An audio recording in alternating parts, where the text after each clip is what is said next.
Top of the morning. Welcome to the Younib Breakfast Show with me, Peninih, Wachera. I hope you guys have woken up well and are really excited to face your day. We usually say it here at the Younib Breakfast Show that it's important for you to say your morning affirmations because the morning affirmations make you feel better, gives you positive mindset as you start your day. So I hope that you guys have started being embracing telling yourself morning affirmations and you are really unafaidika nayo, sindio? So as it is the norm here at the Younib Breakfast Show, let's go straight to the morning bite of the day.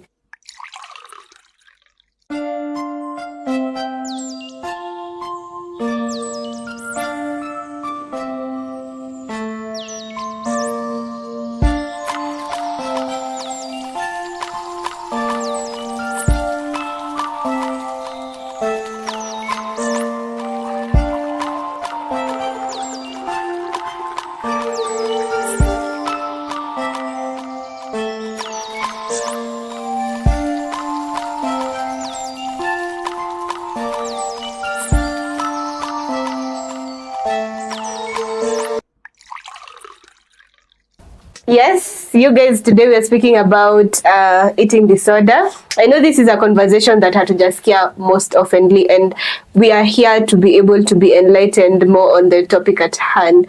Today, I am joined by a familiar face. He is at this point, even introducing himself, haifai kukuwa the norm, because you already know his name. Nafaa kwa mkiimba jina na yeye, sindio? So our guest for today is Dennis.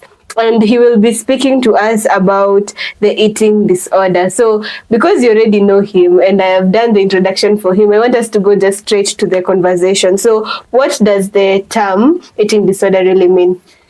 Thank you for having me, the show. You're welcome. Eating disorders are a set of disorders that are characterized by abnormal eating habits. And they're also characterized by mental conceptions and perceptions of, things that involve weight, that is weight gain, weight loss, the perceptions of the ideal body, and so on and so forth. Therefore, individuals normally make it an effort to stick in or to fit into these narratives that have been created regarding these concepts. Yes. So what are the types of eating disorders, and preferably what are the symptoms? Okay, that is a very wide thing to discuss because there are quite a number eating disorders according to the ones that are medically known. There are quite a number. We have anorexia nervosa. And anorexia nervosa is basically, it's characterized by an avoidance of food because this person has this picture when it comes to gaining weight, And as I've said, it is normally pursuant to the perceptions we have when it comes to things such as beauty, the ideal body. So this person does not really want to gain weight for one reason or another. Look, for example, the people who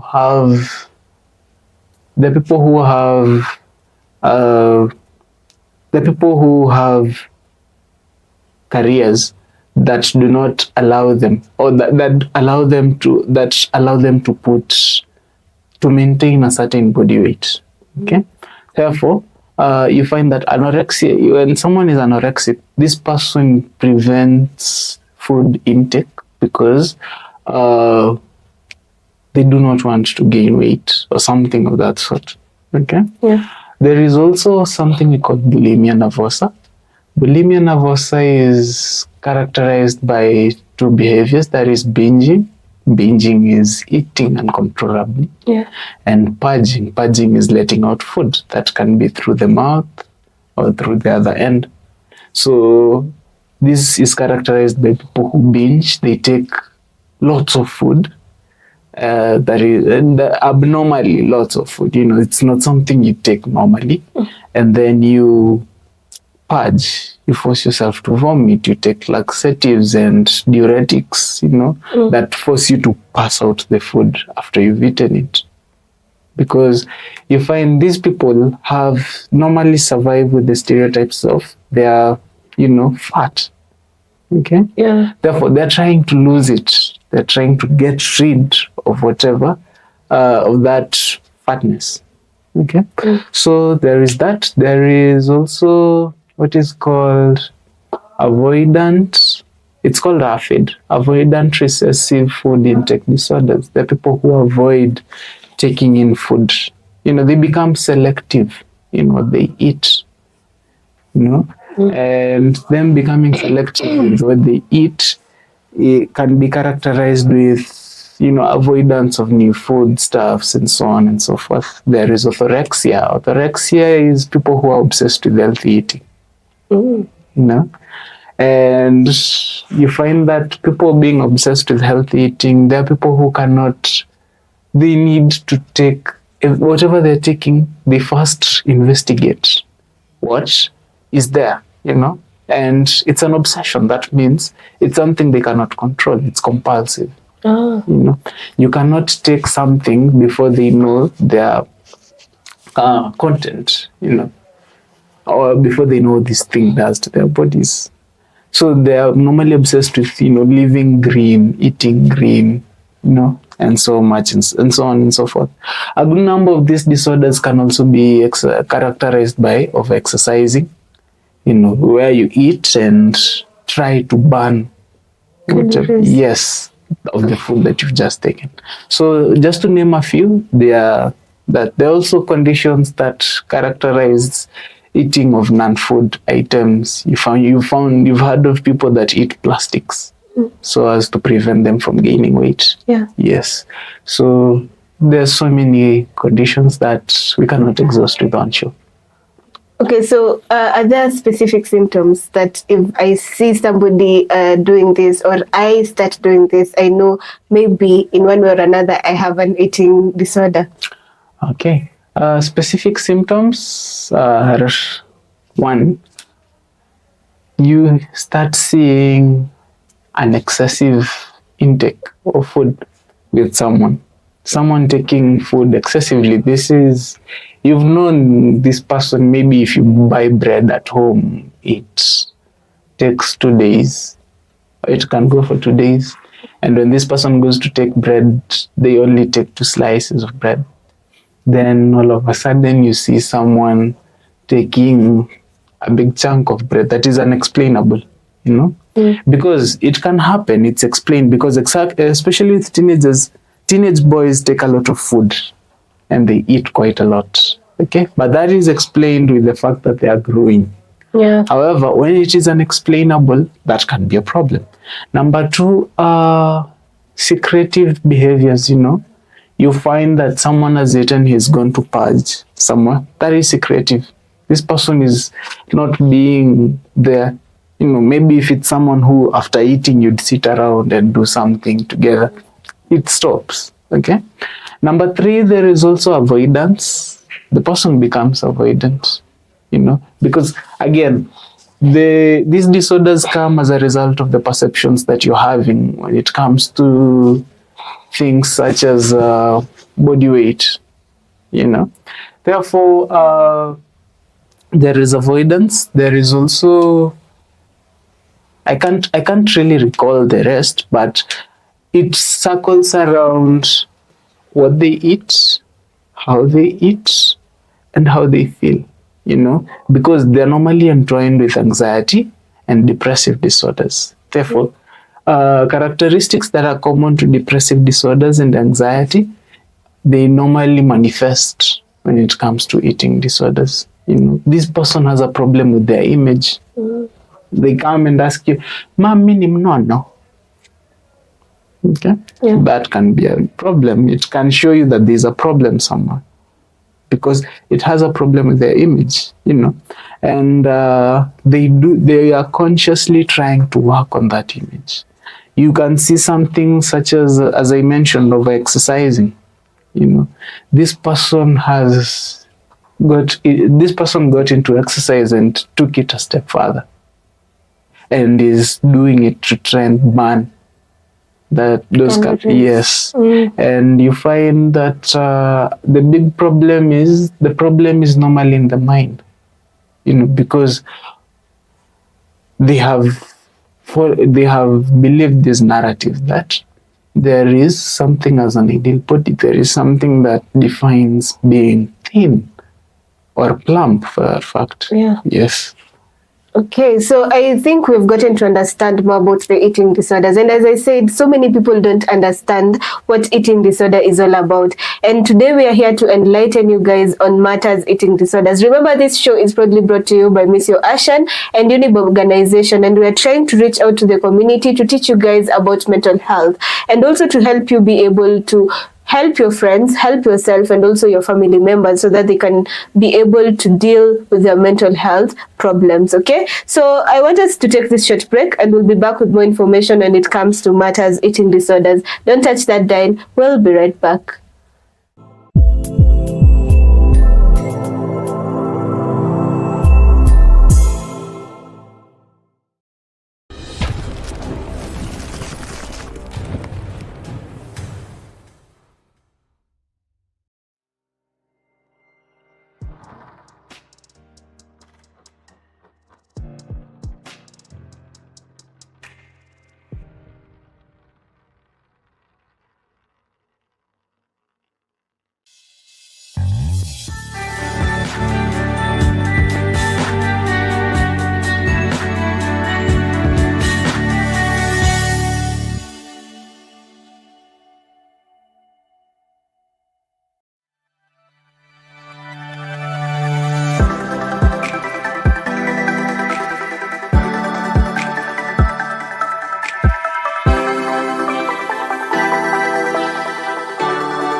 Welcome back. This is still the Younib Breakfast Show with me, Peninih, Wachera, and of course my guest, Dennis. And today we're speaking about eating disorders. Before the break, we've been spoken about what is eating disorder and what are the symptoms that we may look at to know whether or not we have eating disorders. So remember, you can always interact with us through our social media platform.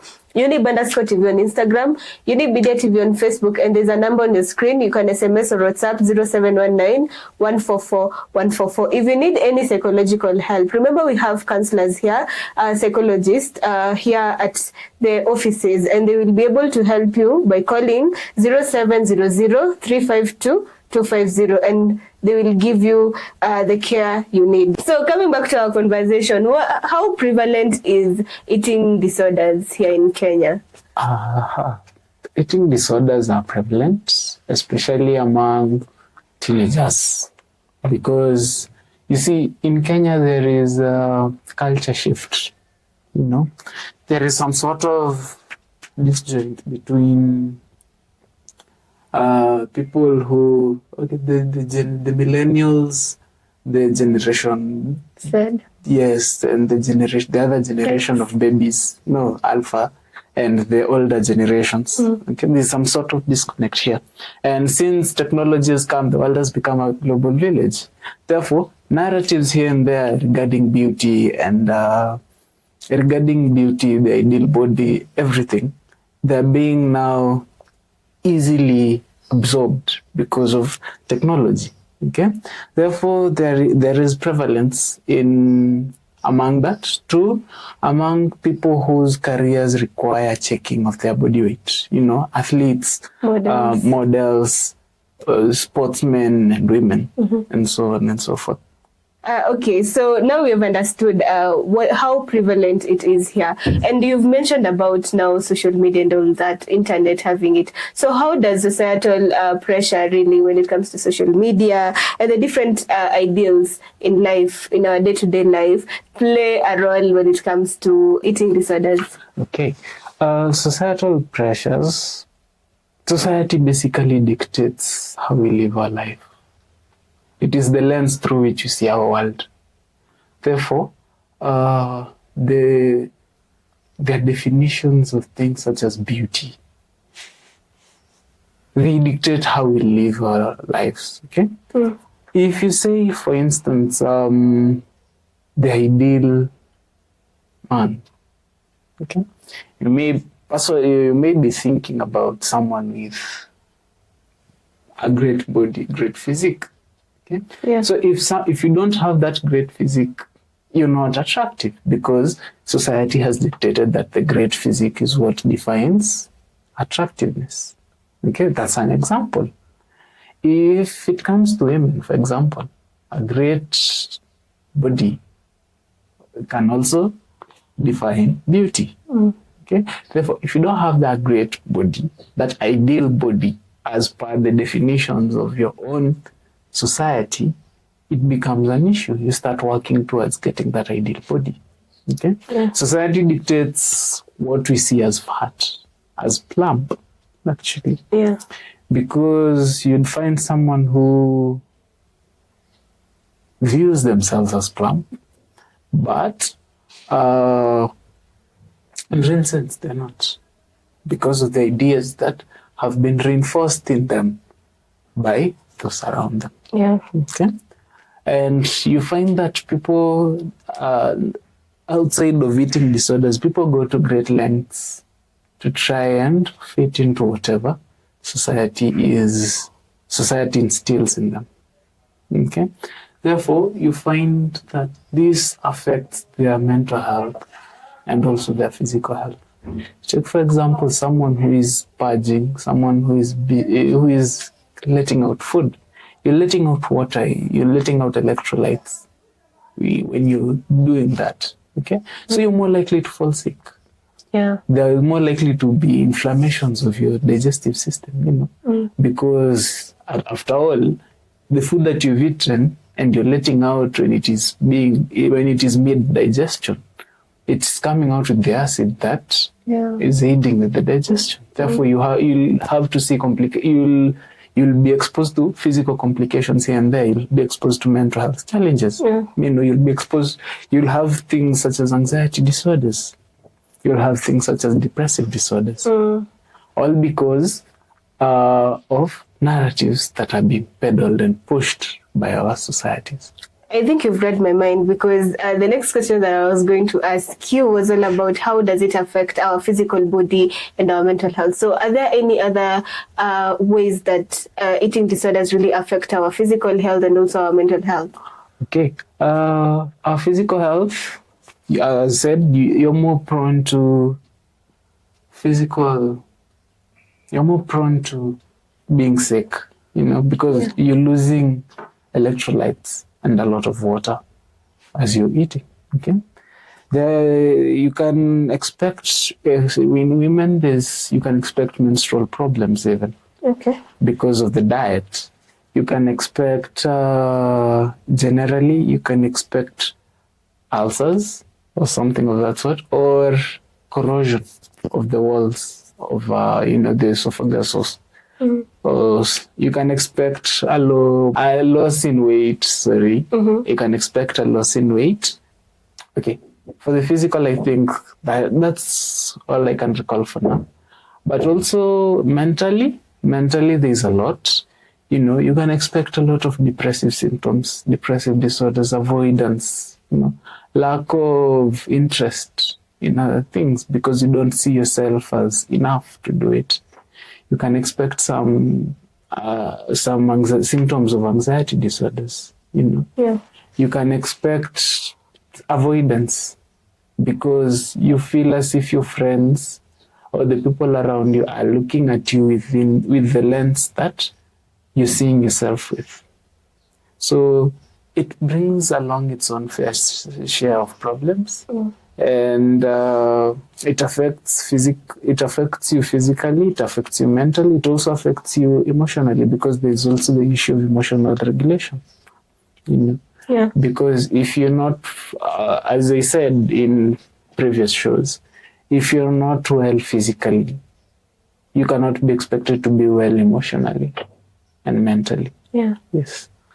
Wow, I think this is a call for everybody to just love themselves. We've been doing even shows on self-awareness, self-care. This is the time that for you to be able to help yourself, just accept yourself and love yourself. I feel like if you do that, it will make you be able to improve yourself. These eating disorders will not be a thing again because anyway, you already have accepted yourself, you're already aware of who you are, and you have really seen that you are beautiful. However you are handsome, however you look. It doesn't have to be what the society tells you to or what social media tells you to do, but you are okay with how you are. So it's important for us to love ourselves, to just be there within ourselves and itatusaidia so that you may get yourself hautajipata na eating disorders. And for now, I want us to digest all this that we've been given, and I want us to take this short break, and we'll be back with more.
Welcome back. We're still having a discussion when it comes to eating disorders specifically. And it's important for us to just understand, before the break niliwambia, it's important for us to love ourselves and be aware of ourselves. That is, itatusaidia a long way when it comes to fighting the eating disorder. Although mi si professional, we have our professional here who will be telling us whether nimewadanganya ama sijawadanganya. But before that, remember, you can always interact with us through our social media platform, Younib_TV on Instagram, Younib Media TV on Facebook, and there's a number on your screen. You can SMS or WhatsApp 0719 144 144. If you need psychological help, please call the number 0700 352 250, and our psychologist will be able to take care of you. So coming back to the conversation, I remember before the break, or before we even started the show, I was talking to you about somebody I saw in the TV. Like, it was an actor. I didn't really know how eating disorders can really affect our mental state until I watched that. Like, I saw the way somebody can be really, really obsessed with the body and the way it looks like, and it does a lot of harm. So it's really important for us to understand that this really is a problem to so many people, and it really affects people kabisa kabisa, sindio? So I want us now to just, before I even ask you this question, do you think that stress eating really is part of eating disorders? No, it's not a clinically diagnosable disorder. You can never go to a doctor and be diagnosed with that. Stress eating. Yes. Mm-hmm. And secondly, for it to be a disorder, for anything to be a disorder, it must, one, be compulsive. Okay, it's not something you have any control over. Two, it must affect a significant part of your life. Okay, therefore, for stress eating, I believe, is using food as a soothing mechanism when you're stressed. Okay, therefore, that is one, situational, because you're not stressed all the time. Okay. Yeah. Number two, it's not compulsive. It's not something that there is a gap between you being stressed and you eating. It's not compulsive. It's not something that you feel or you do without, the conscious thought. Okay. Therefore, from where I'm seated, I cannot categorize stress eating as a disorder. Okay, so stress eating is not a disorder. So before the break, we were speaking about eating disorders, and you've spoken about how it affects us mentally, how it affects us physically. So what happens if somebody has been having this disorder and has not sought for treatment?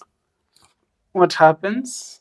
Actually, a lot of these eating disorders, a good number of them can go on for a long time. Mm-hmm. Okay, because again, your body tries to maintain some sort of homeostasis, some sort of balance. Therefore, it can go on for a long time, because again, you being conscious with whatever you're eating, you being conscious with trying to keep your body on a certain level, it becomes something that you're trying to maintain it. Mm-hmm. And the thing with a good number of these disorders is they're secretive. Okay. Therefore, if nobody notices and you don't seek help yourself, it's something that you can keep on doing and doing and doing. However, as I've said, you run the risk of organ damage. Yeah. You run the risk of erosion. Yes, you run the risk of inflaming your bodily organs. You run the risk of losing minerals. You run the risk of losing electrolytes. And so on and so forth. You also run the risk of esteem issues, because you see yourself a particular way, therefore you're not really that confident. You have anxiety based on how people see you. Yes, therefore you run a lot of risks. Yes. Okay, you've said about both self-esteem issues. So how can we be able to promote our own like positive body image so that we can be able to help ourselves when it comes to this issue at hand, which is eating disorders? Okay. There are people who are champions of self-affirmation, but sadly I'm not one of them. I believe in affirming other people. Making someone believe that they look good, how they are. That there is nothing that they need to change. Because these narratives, a good number of the time, they come from outside. Things we see, things we hear. Yeah. Yes. Therefore, for you to solve the problem, you have to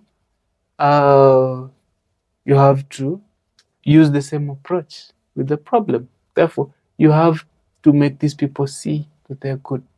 You have to let these people hear that they're beautiful. You have to let these people hear that there's nothing they need to change. Okay? If there are changes that happen with normal life, if there are normal life changes, say, for example, childbirth. Childbirth and pregnancy comes with a lot of weight gain. Okay? Yeah. You have to make this person be able to embrace and understand that these are part of life. Okay? Yeah. And make this person be able to feel comfortable. The minute you accept this person, you'll teach this person to accept himself or herself. Yes. And I keep on telling people about affirmations. You see, it's something that will really help you in the long run. If you tell yourself you look good, you look beautiful, at the end of the day, even though you don't have somebody to affirm you, it will help you by you hearing it. So, it makes all the difference, right? So let's talk about treatment. What are the ways that these people with eating disorders are treated? Okay. Treatment mostly involves a multi-sectoral approach. You bring in nutritionists, you bring in counselors, and many other professionals. Nutritionists are mostly to try and look to provide nutritional information, to try and look for the best balance of meals.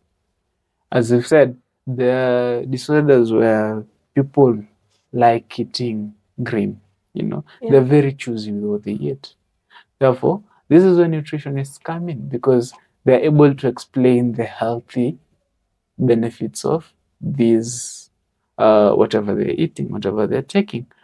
Secondly, therapy. You use multiple therapies, that is individual therapies, cognitive behavioral, how whatever you think impacts your emotions and later impacts your actions. We use family therapies, and we try and cultivate a system where we influence positive thoughts from this individual in the hope that if this individual has positive thoughts, it will trigger positive emotions and later positive action. Yes.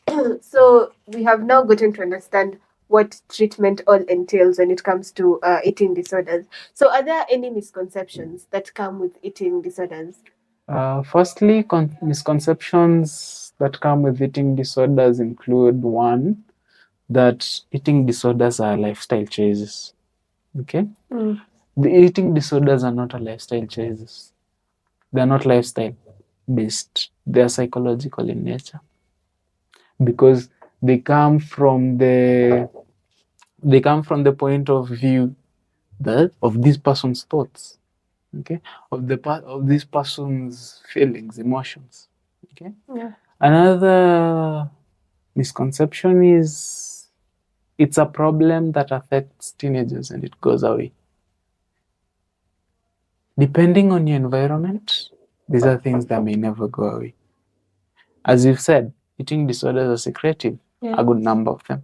Therefore, it can be very difficult to notice them.